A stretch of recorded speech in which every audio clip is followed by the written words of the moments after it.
بسم اللہ الرحمن الرحیم۔ معاشرتی، خانگی و خاندانی پریشانیوں نے انسان کو ڈپریشن کا مریض بنا دیا ہے۔ اکثر و بیشتر خواتین و حضرات اس وقت ڈپریشن کے لیے مختلف قسم کی میڈیسن یوز کر رہے ہیں، اور اکثر تو ایسے ہیں جن کو پتہ بھی نہیں ہے کہ یہ کیا عرضہ ہے، ہماری جو کیفیات ہیں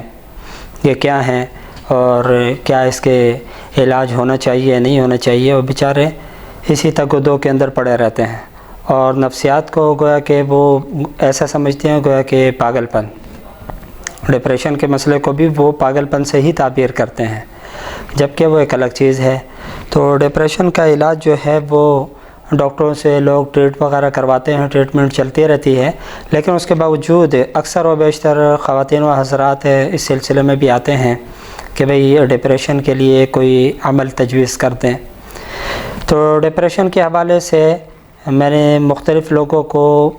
آزمایا اور پرکھا ہے کہ جس وقت ان کو اعمال دیتے ہیں تو وہ یہ چاہتے ہیں کہ عمل کرنے کے ساتھ ہی ان کی تمام کیفیات جو ہیں ڈپریشن کی وہ ختم ہو جائیں۔ تو ایسا نہیں ہوتا، اس کے لیے تھوڑا سا کنٹینیو اس عمل کو کرنا پڑتا ہے، اور اس کی برکت سے پھر ثمرات اور فوائد اس کے حاصل ہوتے ہیں اور ڈپریشن وغیرہ کا خاتمہ ہو جاتا ہے۔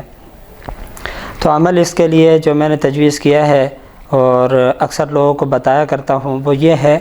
کہ درود شریف، درود ابراہیمی جو نماز کے اندر پڑھا جاتا ہے،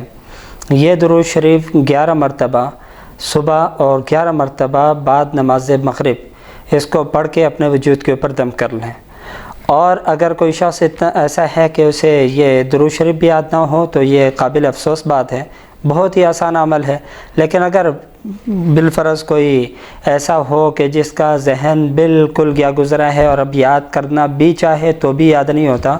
تو ایسے مریضوں کے لیے یہ ہے کہ کوئی اور شخص یہی درود شریف بعد نماز فجر اور بعد نماز مغرب 11 مرتبہ پڑھ کر کے اس کے اوپر دم کر دیں۔